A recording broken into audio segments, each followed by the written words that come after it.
guys, so today I'm here to do a wrap up for the months of October and November.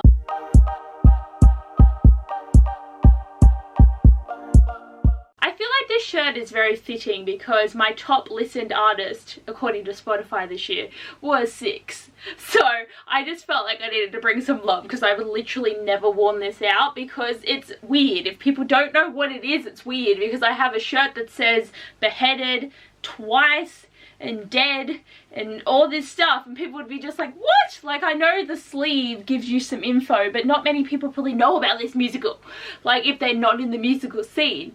But it's a time to wear it now. But anyway, I'm here to do my wrap up. I'm doing 2 months together again because I only read 3 books in October, but I read 6 books in November. I have to read 7 more books for this year to get to my Goodreads goal. I really want to do it, but I know that I am going to stress myself out and that I won't read it and that I will feel bad about it, but I really want to do it. And I have 2 graphic novels I can read, and I'm going to pick short books, and I'm going to try and listen to some short books. Like, I am reading the bare minimum to get to this goal because I really want to do it. Anyway, let's get into this. I have 9 books in total to talk about. This video could either be really long or really short if I'm in a tangent mood and I don't know at this current point in time, but let's get into it. Okay, the first book I read in October was You Deserve Each Other by Sarah Hoggle. So this is a book that Miranda bought me for Christmas last year or my birthday. She bought it for one of the two. I think it may have been my birthday. So I finally got around to reading it. And I was really hyped, and I was probably overhyped because I only gave this book 4 stars because I did enjoy it. It was a really good, like, second chance romance. I liked the way that they got to relearn each other. Even though Naomi is actually not a nice person and Nicholas could do better, but because he's loved her for so long, it's understandable that they do work. But again, she had to work on a lot of stuff. Like, she's saying that it's all him, but it's not really. Mostly it's kind of her. But the main thing that irritated me is the way that it's described. I thought it was going to be this massive amount of shenanigans of pranking each other really badly, but I felt like the pranks were very lacking. Like, there was pranks, there was, but it just wasn't fun. Like, I was reading it and some of them were kind of haha funny, but I just felt like the tone of this book was not what I thought it was going to be. So I was a bit sad because I thought it was going to be like full out war and other people were going to be involved, but they literally live in a house in the middle of nowhere and most of the time it's just them. So I was a bit underwhelmed, but I do highly recommend it because, as I said, if you like second chance romances, this is definitely a good one. Then I listened to Master of Iron by Trisha Levenseller because she is definitely one of my auto buy authors, even though I have not bought this book because I listen to every single one of her books on Audible and then I buy them. But this book is really expensive, so I have not bought it. So it's the sequel to Blade of Secrets and it's a duology, so this is the last book. And Blade of Secrets I enjoy, but it definitely wasn't my favourite from her. But when I read this book, I was really invested. I really enjoyed where the story went. I liked the whole idea that they were taken to another kingdom and there was just freaking war happening and other shit was going on and a lot of revelations were happening. And we got to meet some other magic users, so I just feel like this book really expanded the world. And it also expanded on Ziva and Kellen's relationship, which I was annoyed about in the first book because not that it was marketed as a romance, but I thought there would have been more romantic intentions in there, and it was covered but barely. Like, it was so secondary, the romance, so there was like definitely a lot more in this book, so that's why I think I prefer the second book over the first book. So I'm glad that I finally finished this duology and just made myself listen to the audiobook because I'm pretty sure this book came out in like June or something, so it hasn't been out too long, but I'm just glad I got to it this year. Then I read The Heartstopper Yearbook by Alice Oseman, so it's basically a lot of the same information that we already have, but it's in colour, so it's beautiful. And I read this very quickly, and there's a lot of really cool info too, like there's extra comics and there's a whole section where Alice talks about the way that like her art has changed. So like there is definitely a page in here about what Charlie, like, yeah, look what Charlie looked like in the beginning. Like, that's what little Charlie looked like before until he got changed. And like,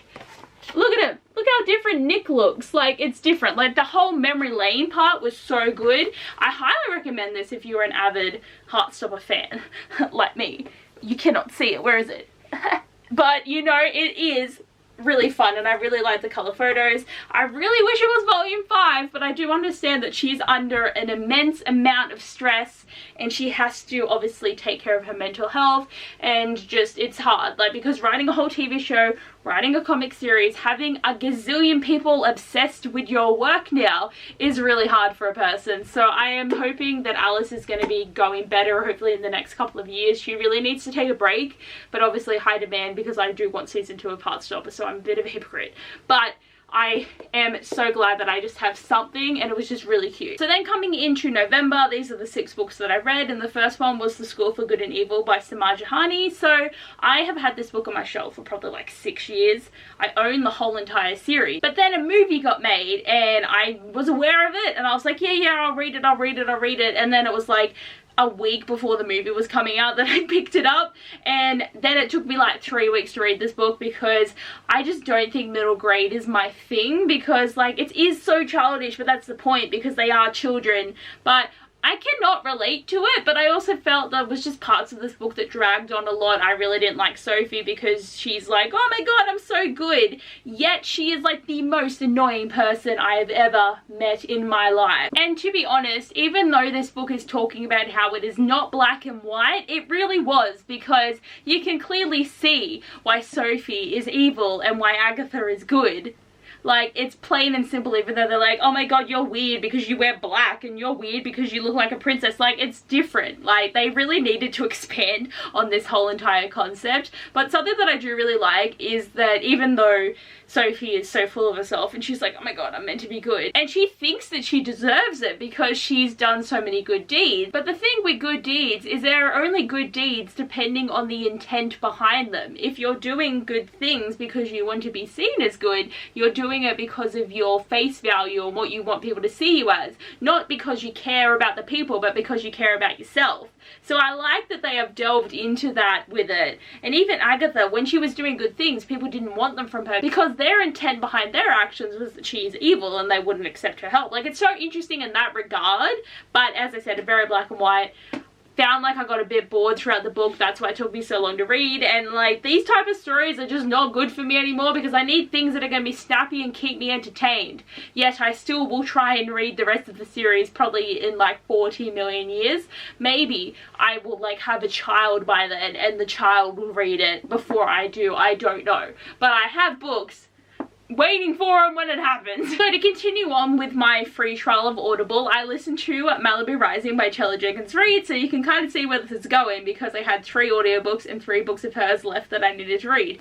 So I listened to this, but I have the physical edition because I bought it because I couldn't listen to it on script, and I assumed I would have read it by now, but anywho, I listened to it and I did really enjoy this book. I had like a lot of fun with it, but I did only give it 4 stars because with the way that they were describing the fire that was going to happen at the end, and that's not a spoiler because they literally talk about it very early on, and I think it's on the back of the book as well because they're like Malibu burns, and I was expecting there to be lots of drama, and there was, and there are so many characters that just randomly get introduced in this book, and half the time you're trying to keep up with who everyone is. I was just expecting it to be like full-blown shit hits the fan, and I feel like it was just like, it didn't get to that level. Like, there was things happening, but a lot of the things that had to blow up we knew about for a very long time, so it wasn't like anything was just thrown our way. And there's certain people that you expect to turn up because the point of the book is about them basically, so there's things that you're just kind of like, yeah, it's gonna happen. But definitely my favorite part of the book though was finding out the past history of all the characters, like seeing how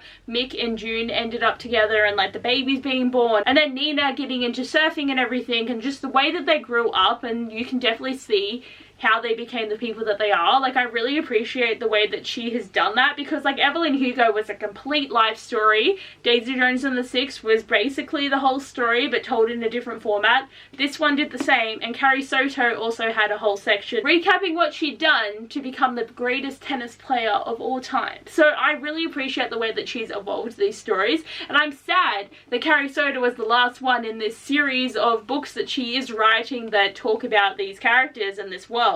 But I'm very excited to see what she writes next. Then I did a reread of Red, White and Royal Blue by Casey McQuiston, and this is still one of my favourite books of all time. I will admit though that physically reading it, I just could not concentrate for the life of me. Like, thank God I'd read it before because I basically know everything that happens, but I would be reading it and I'd be like, oh God, what am I reading? But like, It does not disregard from the story at all. I do obsessively love it, but the audiobook is just where it's at. Like, if you have not read it, please find a way to listen to it because the accents are so good. Having the energy of Alex just being so on all the time is just so worth it.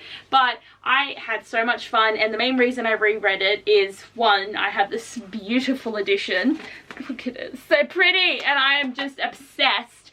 I still have to haul this even though I did my last book haul, and I hauled books for a month that I didn't even put in the title or the thumbnail, and it bothers me. So this is like an extra for my book haul that I will put later, and I can show you everything. But this is the special edition that has the bonus chapter, but I didn't want to read the bonus chapter until I had reread the story so that it like really set in how good it is, and it really is. Just saying, the bonus chapter is set 5 years in the future, and we find out a lot of things, and I don't want to talk about it too much, but like, yeah! And it's got me so excited for the movie. Like, I think they have the perfect actors for this too, because at first I was against them because they've both been in some shitty things, but like Purple Hearts really pulled it back for the guy playing Henry.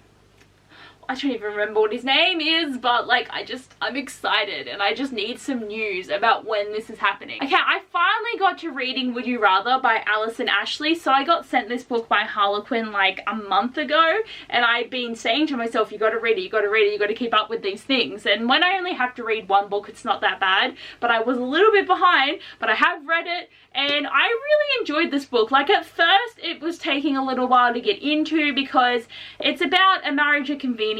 Noah wants to help Mia out, and they've been best friends since they were like 5 or some shit, and they have really strong connection, and he really wants to help her. But the way that it was so blaringly obvious that they're both in love with each other but they don't know it was just so annoying. And I know that that's the point, like it's a marriage of convenience and then they're gonna fall in love with each other, but they didn't need to fall, they were already there. It was just denying it for so long, and it's just like, my god guys, just get over it, like, and they did.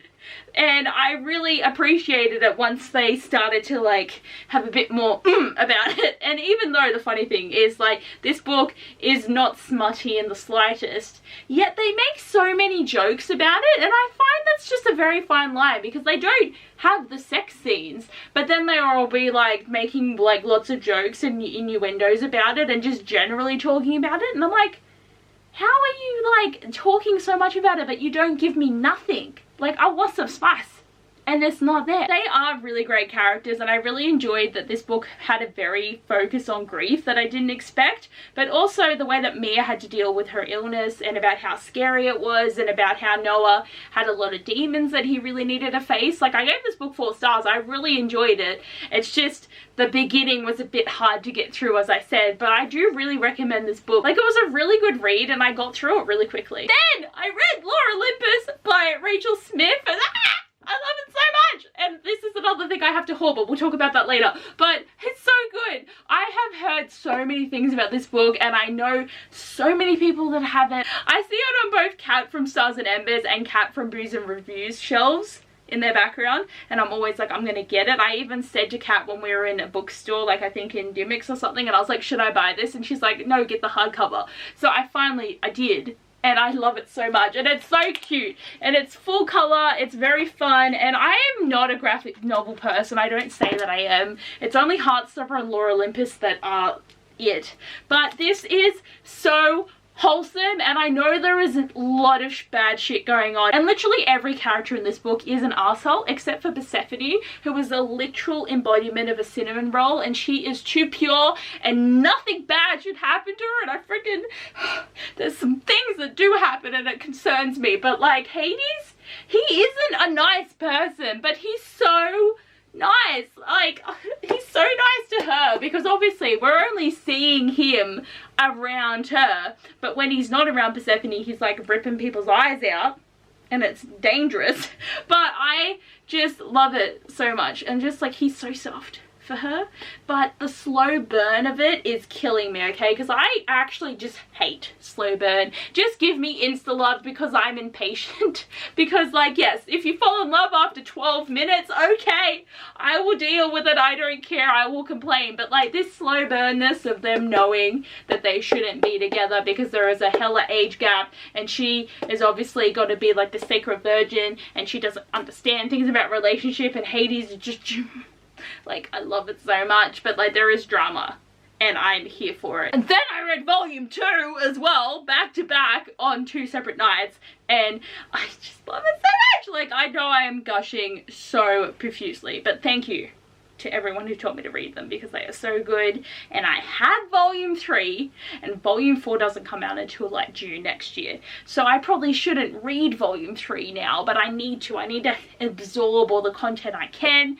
Polo needs to die, but I really appreciate this series. It's so cute, and the slow burn is still going strong in this freaking book, and I just can't even. I have one question though, is with these chapter headings, what is this meant to be? Okay, because I can see Persephone, but what is above her head? Is it Hades' head?